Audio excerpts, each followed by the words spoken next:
Farzandiga chiroyli odobdan yaxshi narsa bera olmaydi. Haqiqatda shunaqa. Inson agar farzandiga chiroyli tarbiya, odob, axloq beradigan bo'lsa, u axloqli bo'lib tarbiyalanadi. Kelajakda albatta ilmli, yaxshi bir inson bo'lib yetishadi. Chunki oilada farzand tarbiyasida ota-ona mustahkam turib bersa, chiroyli o'z namuna bo'lib, yolg'on gapirmasdan, odob, axloq o'rgatadigan bo'lsa, bola ham jamiyatda shunaqa bir o'zini o'rnini topib ketadi.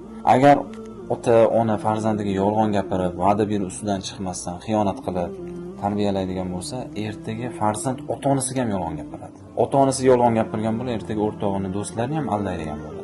Qo'rqmasdan yolg'onchi bo'lib katta bo'lib qoladi. Endi o'sha tarbiya asosiy rukun hisoblanadi. Insonning kamolotida baribir ilmdan tarbiya odob ustun turadi. Shuning uchun ulamolarimiz aksari o'zlariga ya'ni shogird tanlashdan odobiga qarashadi. Odobi yaxshi bo'lsa ilm berishadi. Chunki bu ilm shunaqa narsaki, bir suvga o'xshaydi. Bu najosat ichiga solingan bir chelakning ichiga suvni quysangiz nima bo'ladi? Najosat ko'payadi xolos.